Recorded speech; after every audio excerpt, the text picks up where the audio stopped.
네, 오늘 이 아침도 이사야 33장 1절부터 16절까지 말씀을 함께 나누겠습니다. 이스라엘은 지금 사면 초가의 위기의 상황에 있습니다. 아수르가 1차, 2차 침입을 했는데 2차 침입에 의해서 성읍들은 함락되고 예루살렘은 포위되었습니다.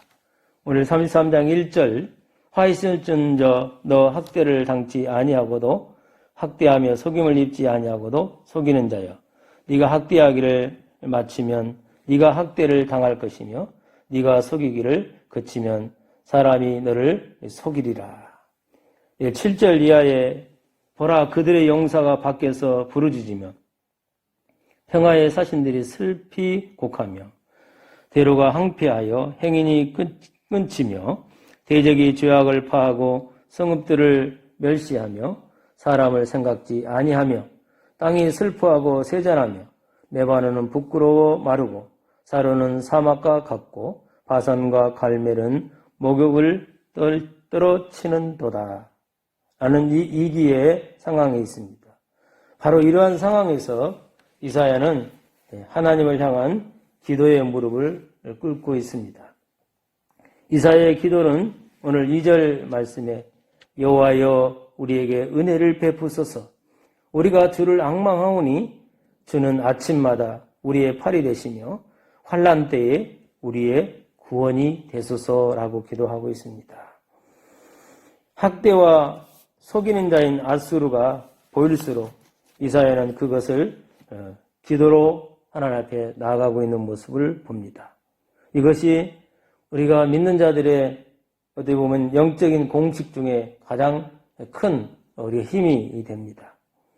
2절 말씀에 여호와여라고 시작한 기도가 10절에 우리가 보면 여호와께서 가라사대 말씀은 기도할 때에 하나님께서 이사야의 기도를 통해서 응답하고 있는 말씀을 우리가 보게 되면 더욱 그러한 하나님의 은혜를 구하고 있는 모습 속에서 이사야의 진정한 모습을 볼 수가 있습니다.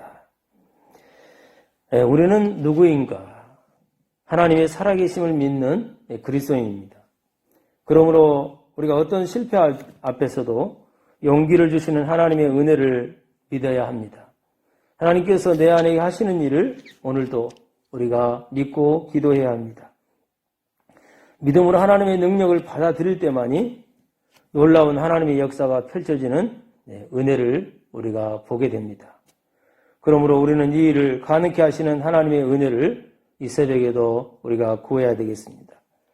선지자 이사야는 유다를 위한 간구와 또 앞으로 임할 평화에 대한 예언을 하였습니다. 하나님을 진심으로 믿고 의뢰하는 자들의 간구에 언제나 응답해 주신 하나님임을 오늘 아침에도 우리가 보게 됩니다. 우리가 연약하고 미약한 그런 간구를 할지라도 하나님은 우리가 어떤 상황과 어떤 위기 가운데 있을지라도 신실하게 보호하고 또 우리를 인도하시는 궁일의 하나님이십니다. 오늘 2절에 여호와여 우리에게 은혜를 베푸소서라고 했는데 우리가 늘 알고 있는 것처럼 은혜는 하나님께서 값없이 베풀어 주시는 마음이다. 그거 바로 은혜입니다. 오늘 아침에도 권사님이나 집사님이나 저 역시 하나님의 은혜가 없었다면 오늘 우리가 이 자리에 있을 수 없습니다. 그 은혜는 우리에게 호의를 베풀어 주었고 자비롭고 불쌍히 여겨 주셨기 때문에 오늘 우리가 살아가고 있습니다. 죄악 때문에 하나님의 사랑을 받을 자격이 없음에도 불구하고 바로 몸을 굽혀 도와주시는 것이 하나님의 은혜입니다. 우리가 잘못을 회개하고 하나님 앞을 의뢰하고 나아갈 때 더욱더 긍휼히 여겨주시고 우리에게 구원을 베풀어 주심을 다시 한번 깨닫게 됩니다. 그러므로 우리가 하나님 자녀로서 어떠한 위기가 닥친다 해도 오늘 이사야처럼 염려하지 말고 오직 하나님의 은혜를 구하는 그런 삶이 우리에게 필요합니다. 그럴 때 하나님은 오늘 10절 이하의 말씀을 통해서 하나님의 은혜를 베푸시는 체험을 하게 되게 됩니다. 오늘 본문에 나타난 이스라엘 백성들은 구체적으로 어떤 은혜를 구하고 있는지 한 두 가지만 말씀 나누기를 원합니다. 첫 번째, 우리의 구원이 되소서라고 했습니다. 2절에 여호와여 우리에게 은혜를 베푸소서 우리가 주를 앙망하오니 주는 아침마다 우리 팔이 되시며 환난 때에 우리의 구원이 되소서. 네, 우리는 삶이 절망적이라 할지라도 결코 포기하지 말아야 합니다. 기도할 수 있는 한 하나님께서 내버려 두지 않는다는 것입니다. 내가 하려고 하지 말고 하나님께 하시도록 내 자리를 내어드려야 됩니다.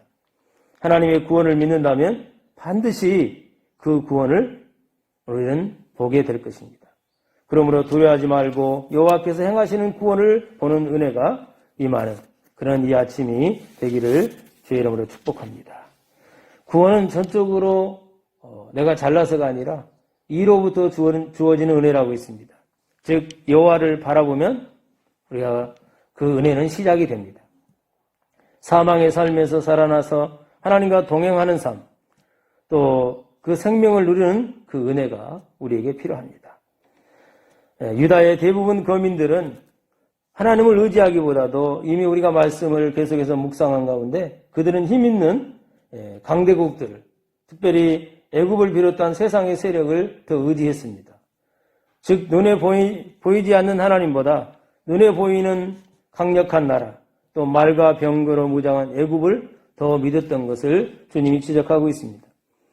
그러나 하나님의 은혜를 구하는 자들은 아수르의 위험과 두려움 속에서도 여호와의 구원을 간절히 구하였습니다. 자신의 무력함을 인정하고 하나님의 전능하심을 시인할 때 하나님이 은혜를 베풀어 주심을 보게 됩니다. 두 번째 보면 평안이 되소서라고 기도하고 있는 모습을 봅니다. 6절 말씀을 마지막 보겠습니다. 너희 시대에 평안함이 있으며 구원과 지혜와 지식이 풍성할 것이니 여호와를 경외함이 너의 보배니라고 했습니다. 평안이 어디에 있습니까? 참 평안은 우리가 획득하는 것이 아니고 하나님께서 우리에게 베풀어 주셔야 되는 것이 은혜입니다. 여기서 평안함이라는 것은 확실히 서 있는 모습, 즉 흔들리지 않는 확고한 그런 상태를 말합니다. 전쟁과 소란과 거짓과 불안이 요동치는 세상에서 즉 평안을 찾는 것은 쉽지 않습니다. 오직 참되신 하나님께서 통치하는 세상에서 살 때 비로소 평안을 체험하게 됩니다. 그 평안은 우리의 모든 것들 가운데 확고하게 우리의 삶에 필요한 것입니다. 오늘 유다가 평안함을 누리는 근거는 여호와를 경외함에 있다라고 오늘 말씀합니다. 여호와와 경외가 보배 중에 보배다. 그렇게 이사야는 고백합니다. 이스라엘은 여호와를 경외하기만 하면 이방 나라의 침략을 당하지 않고 수치와 살육의 고통을 당하지 않아도 되었습니다. 그러나 그들은 여호와 경외가 그토록 귀한 보배인지를 깨닫지 못했습니다. 그래서 하나님을 두려워하지 않았고 하나님을 의지하지 않았고 또 하나님의 말씀에 순종하지 않았습니다. 그러므로 하나님을 경외함으로 평안의 은혜가 임하는 것을 바로 체험하게 됨을 이사야를 통해서 깨닫게 됩니다. 오늘 우리가 하루를 살아감에 있어서 우리 인생의 삶을 주님 앞에 맡기고 나갈 때에 우리가 무엇을 위해서 우리가 살아갈 수 있을까? 무엇보다도 하나님의 은혜를 먼저 구하라고 이사야는 분명히 먼저 우리에게 말씀합니다. 우리에게 은혜를 베푸소서라고 간절히 이 새벽도 우리가 기도할 수 있기를 원합니다.